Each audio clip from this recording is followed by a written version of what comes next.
Assalamualaikum warahmatullahi wabarakatuh. Salam sejahtera untuk kita semua. Om Swastiastu, Namo Buddhaya, salam kebajikan. Kami dari kelompok 1B izin mempresentasikan hasil diskusi kami mengenai reformasi birokrasi dalam peningkatan kualitas pelayanan publik di Indonesia. Sebelumnya, izin memperkenalkan kelompok kami. Untuk yang pertama ada Sahwa Mareta Arianti dengan NIP 2004033020252003. Selanjutnya ada Tiara Dewi Rinduartika dengan NIP 1996041882025062007. Selanjutnya yaitu Zulaika Salma Salsabila dengan NIP 2002070720220025062008. Selanjutnya yaitu saya sendiri, Afni Alvina Fitriana dengan NIP 200112162025062013. Yang terakhir yaitu Alfian Saputra dengan NIP 2004-908-2025-061002. Untuk selanjutnya akan dibahas dengan rekan saya. Tempat dan waktu saya persilakan. Terima kasih. Baik, terima kasih atas waktunya.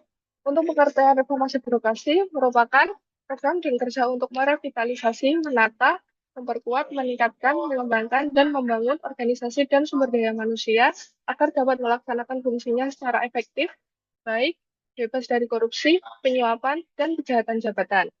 Reformasi birokrasi dilaksanakan dalam rangka mewujudkan tata kelola pemerintahan yang baik. Dengan kata lain, reformasi birokrasi merupakan langkah strategis untuk membangun ASN yang lebih berdaya guna dan berhasil dalam mengembangkan tugas umum pemerintahan dan pembangunan nasional. Reformasi birokrasi muncul sebagai respon terhadap tuntutan masyarakat dan menjadi kebutuhan mendesak untuk mewujudkan pemerintahan yang bersih dan tata kelola yang baik. Upaya ini bertujuan untuk meningkatkan kinerja pemerintah melalui langkah-langkah yang menekan efektivitas, efisiensi, dan akuntabilitas dalam setiap aspek pelayanan dan pengelolaan pemerintahan. Selanjutnya,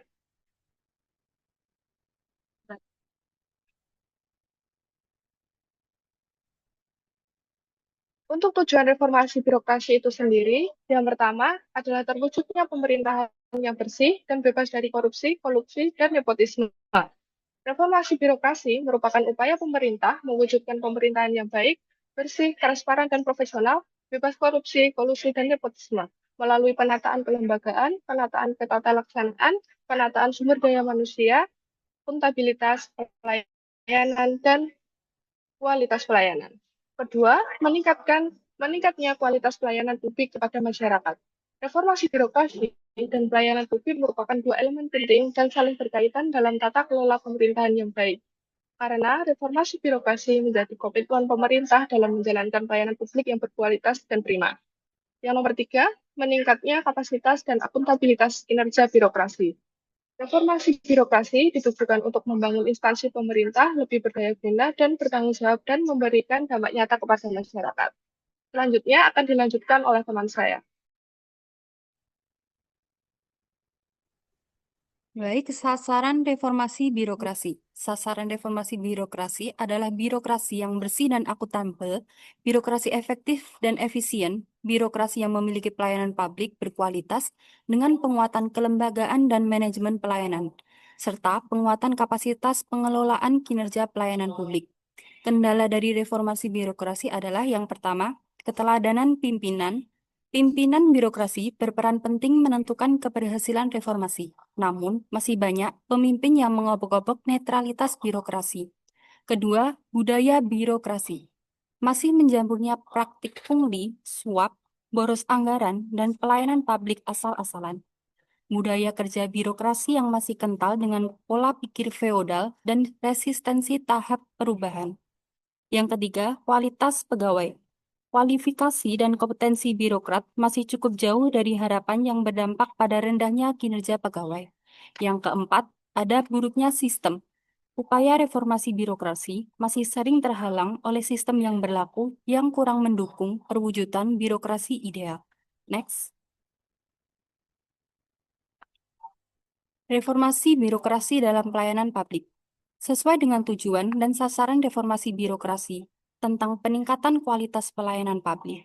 Reformasi birokrasi dalam pelayanan publik merupakan perbaikan pelayanan yang berorientasi pada kepuasan masyarakat dengan menjadikan pelayanan yang lebih murah, lebih baik, lebih cepat, dan lebih akurat dan sesuai dengan kebutuhan masyarakat.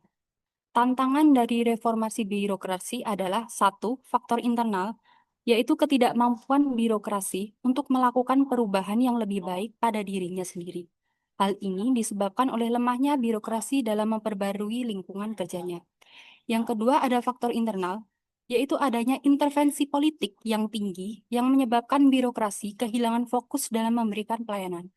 Yang ketiga, ada keraguan masyarakat terhadap keefektifan kebijakan yang direncanakan dan dilaksanakan birokrasi.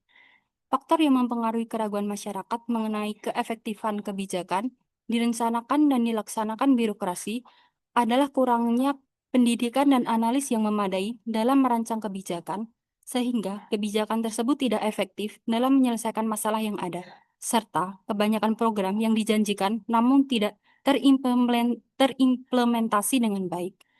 Selanjutnya akan disampaikan oleh rekan saya Zulaika Salma. Terima kasih atas waktunya.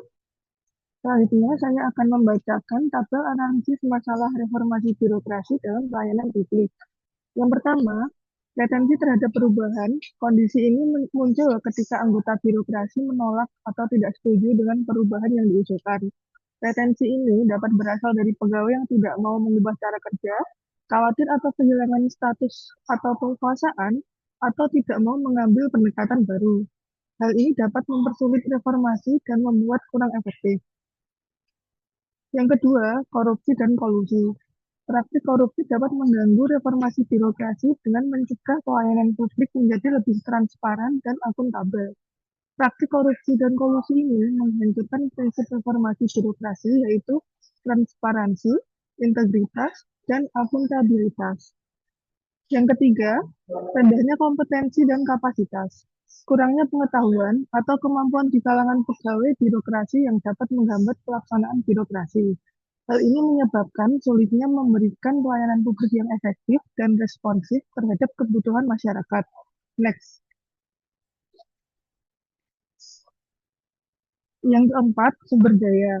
Kurangnya sumber daya manusia, infrastruktur, teknologi dapat menyebabkan terhambatnya meningkatkan pelayanan publik karena terbatasnya sumber daya yang ada.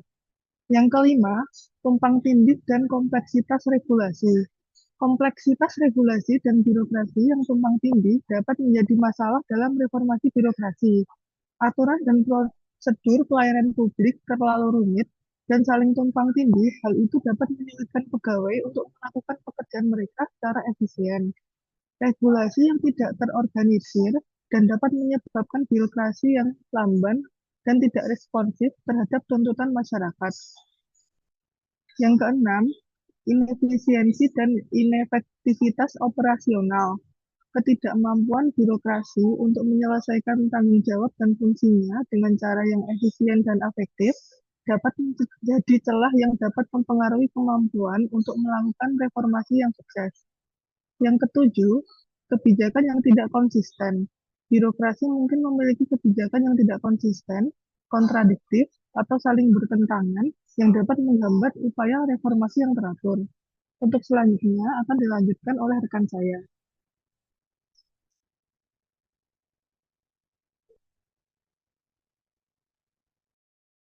Terima kasih atas waktunya.